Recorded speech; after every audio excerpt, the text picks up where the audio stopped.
The Public Light ndio kile kipindi chako bora ambacho kuna dukunywa nyingi tu ambazo huwezi fahamu, na mimi kusababisha kuzisogeza hapo Material TV ili uweze kuzipata na kuzifahamu. Lakini leo niko mtaani hapa, kama unavyoweza kuona nimekuta kina mama kibao wa rika tofauti, lakini nikiwa mtaani tu tunapiga challenge tofauti kuweza kujua wakiwa kina mama wamekutana watatu wanne huwa wanapenda kuzungumzia story gani. Lakini leo na story ya fumanizi, ngoja tuone, tunashare mawazo nao tuweze kupata na wao wakifumania nini kinatokea. Niko nao hapa. Dada, mambo vipi? Poa, vipi sana? Kungazi sana kwa sababu wewe ni mama yangu. Shikamoo. Naambia. Shikamoo mama. Marhaba, vipi hali? Nashukuru. Nataka tujaribu kushare kitu kimoja. Labda unapoweza kusikia, ama labda wewe umeshaolewa? Mimi niliolewa lakini nimeachika. Achika. Sababu nini mama? Sababu ilikuwa matala. Kumbe matala yanaudhi sana. Yanauma sana. Hebu niambie sasa, nini ambacho kinakuuma wewe kwenye matala? Kinaniuma kwa vile inakuwa mwanamume hana huduma sawa. Unaposema hana huduma sawa, sababu ni nini? Kwa sababu gani? Mimi nahisi mume akiwa na wanawake wawili kama anakupunguzia majukumu vile. Hani punguzi, ila huduma inakuwa ndogo. Kwa kujua bi mdogo inakuwa ndo anaonekana mali mke, lakini bi mkubwa anakuwa beku. Iko ndo nini? Beku ni ungo, kwa mpya ndo ile bi mdogo. Ukishakaa unachagua majani unaenda yaani ni makubwa huku, kumbe beku ndio ungo ule wa kupikia ule wa nini? Ni ungo wa kuchagulia mchele.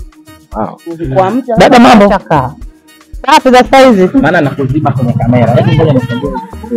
Najaribu kupata mawili matatu kutoka kwa kina mama hawa.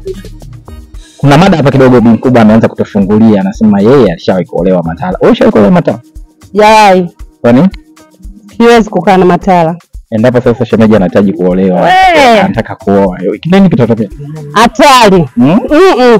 Inauma hiyo. Kumbe matala watu wanayapende sana. Lakini dini ya Kiislamu inaruhusu kwa mwanamume kuongeza wake wawili, watatu, wanne. Mumeo ni Muislamu, Mkristo? Muislamu. Sasa wewe nini kinachokuumiza ukisikia mzee anataka kuongeza jiko? Inauma sana hiyo. Nini kinachokuumiza? Sasa labda ukisikia mtu labda mume wake ameoa mwanamke mwingine alafu ndo swaiba yako, wewe unaweza kumshauri nini? Bora tukae mbali mawili. Tatangulia mimi au tatangulia wewe? Dada, mambo? Salama, vipi hali? Poa, mambo? Kwema. Umedamshi, umependeza. Hata nazuri nachangia. Wow. Tunapata tabu sana sisi mapazameni kwa sababu ni shida. Ukiangalia uwanja jinsi meno yalivyo, mtoto Jojo jicho ni hatari. Lakini tuishie hapo. Leo tuko na mada tu mtaani. Mimi napenda kujua mkiwa kijiweni, hasa nyinyi wanawake mkikutana wawili, watatu, wanne kama hivi, mnapenda kuzungumziaga mada gani? Huwa tunapenda kuzungumzia mambo ya maisha. Sana maisha. Ukiona blazameni uko barabarani mzuri hivi, imewahi kukutokea siku moja ukasema kaka nimependa? Mimi bila kutokea. Najua kutokea siku moja. Hata siku moja? Hata siku moja. Kweli? Kwa sababu sina mambo hayo, sio kwamba katika blazameni kamtamani, hiyo mimi sina. Mbona wanaume huwa wakimwona mdada mzuri huwa wanasema ana simu yake yeye anampenda? Yuko nini? Kwa mwanaume ndio kaambiwa vitu kama hivyo, kwamba kimwona mwanamke kwa kumpenda kaambiwa kesi na Mungu kama hivyo, kwamba kimwona mwanamke yote anamtamani. Wewe mwanaume ambaye unasema huyu mimi namtamani, wewe huwa kwa mwanaume ambaye unasema huyu anaweza akawa boyfriend wako au mumeo, wewe unapenda kuangalia kitu gani? Mimi huwa napenda kuangalia kwamba ipo vile, yani napenda awe mkarimu, au mtu mwenye busara, na kwamba kuongea kitu naye anakusikiliza. Lakini sio mwanaume ambaye kuongea hivi, ukiongea anakuambia BC. Inakuwa nini? Hawezi kaishi. Ushawahi kuwa na ex? Ex naye sio kama nishawahi, mimi naye yupo. Wewe. Mambo mengine sio kuelezea. Lakini matatizo pia hapa na pale. Sasa mimi nilikuwa natala. Hebu tushare moment moja. Kipindi tu nikurudishe kinyuma kidogo, kipindi uko msichana. Mwanaume wa kwanza kabisa kukutana nao. Ulihisi moment gani ambayo tunataka tujaribu kushare na mashela wadu wenzetu huku? Kitu gani ambacho unasema hiki huwezi kukisahau, labda utuambie na sisi? Yaani nashukuru Mungu kwa sababu yule mwanamume wangu wa kwanza nilikutana naye. Ndio yule ambaye niweza naye, ndio ambaye ndio ex wangu. Ambaye ndio ex wangu, ndio niweza naye, ndio ex wangu, ndio mwanamume wangu wa kwanza. Nilimpenda sana, tuishi kwa furaha tena kwa amani. Unaona? Sema tu ndio mambo yalotokea hapa na pale, ndio maana sasa kwa ex wangu. Okay, poa, najaribu kupata wali matatu tukiwa kijiweni hapa, na hapa niko na kina dada kuona jinsi gani wakiwa pamoja huwa wanajaribu kuongea na kitu gani. Okay. Nitarudi tena kwa bibi. Dada, mambo? Safi. Mzima. Mbona umefurahi sana? Nimefurahi tu. Nini kilichofurahisha? Basi nimefurahi. Umesikia bibi hapa ameshawahi kuolewa Matala afu ikawa balaa. Wewe kwako iko? Wala mimi mwenyewe niligusa fulani kwa sababu mimi mwenyewe pia nilipitia huko. Niliolewa Matala. Una changamoto, lakini naweza nikasema kwamba sijui niseme labda mimi kwa sababu nilikuwa mdogo. Lazimishwa. Sikulazimishwa, ni mapenzi yangu tu, lakini bwana kilichonikuta aibu kusimulia. Kwa hiyo hata mimi binafsi yangu sipendezwi tena eti ndio nije niolewe labda Matala. Sitaki. Kwanza hata kama nakuja kusikia labda mume wangu atakuwa Matala, kitachotokea sisemi. Unataka kutokea nini? Yaani kwa mfano nimesikia labda atakuoa kama kesho kuta ndo nasikia anaoa. Kama nitamsubiri tu atarudi nyumbani, afu sisemi kitachokuja kutokea nini.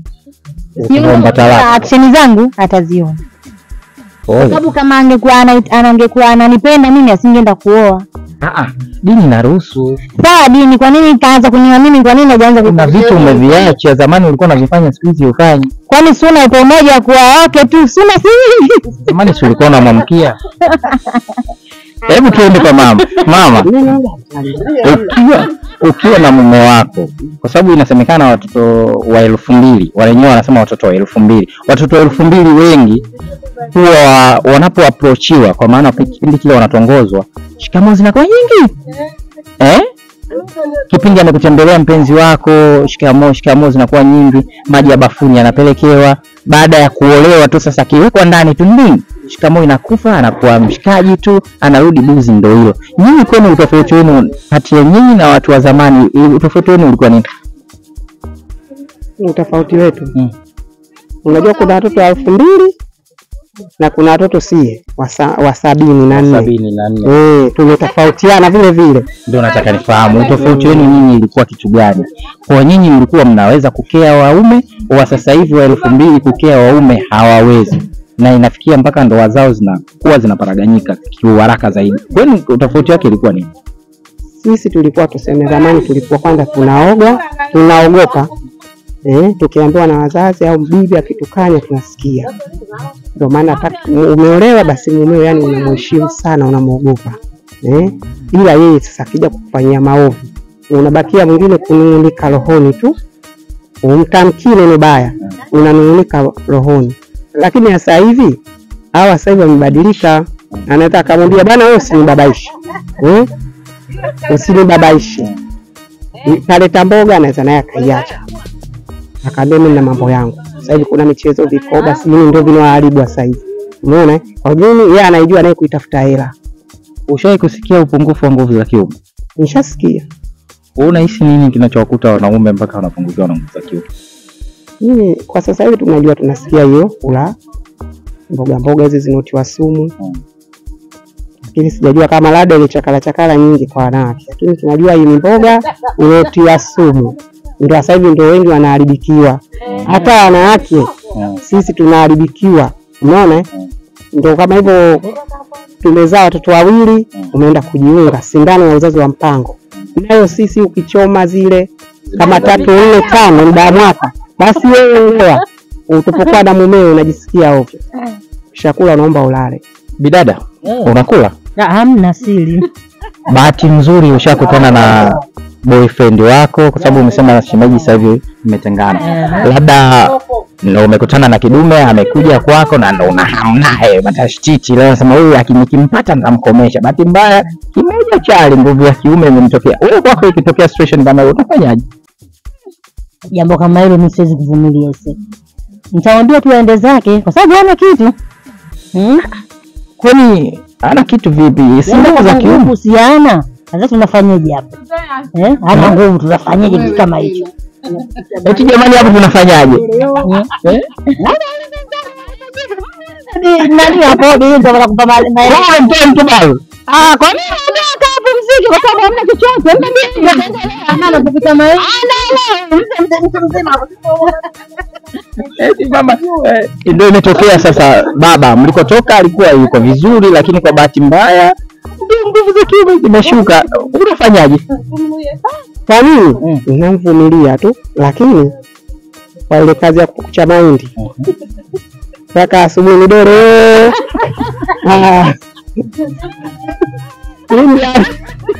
Undi alishi midoro inakukuta utashindwa. Okay, hiyo ndio public light leo tulikuwa na kina mama hapa. Tulikuwa na kina mama hapa kuweza kuona jinsi gani tunabadilishana mawazo, sio kama kitu ambacho kiko halisia. Sio kitu ambacho kiko halisia, ni kitu ambacho tunajaribu kuona kwenye jamii zetu, tunakutana navyo, vipo, na tujaribu kuona jinsi gani. Nilikuwa najaribu kuona akina mama wakiwa pamoja huwa wanapenda kusimulia story gani, lakini nimewahi kusikia akina mama huwa wanapenda kusimulia story za wanaume. Labda sije nikuulize wewe, ni kweli hilo? Yategemea na maeneo, lakini kwa sisi hapa maisha tu. Maisha mikopo ndio tunaongelea hapa kusimama maeneo. Kwa nini hela za mikopo mnazitoa? Sio kwa wanaume. Wanaume hawezi kutupa hela za mikopo. Sasa mikopo tunachukua hasa, tunachukua benki. Hayo ndio mambo tunayaweza. Kwa nini mume si anaacha hela kodi ya meza nyumbani? Hata kaacha hela kodi ya meza. Wewe msingi wa kwenda kukopa hiyo hasa unautoa? Na biashara. Nafanya biashara napata kulipa. Jasiriamali. Okay, asante sana kina mama, tumejaribu kupiga maswali mengi sana na tutaendelea kupata vitu vingi sana kupitia kina mama na wanajamii kwa ujumla. Na mimi nazungumza hapa, naitwa Masanda Street Class Emergency Material TV. Usiache kusubscribe YouTube channel yetu, ndio ile pendwa kwa ajili yenu. Asante, bye bye.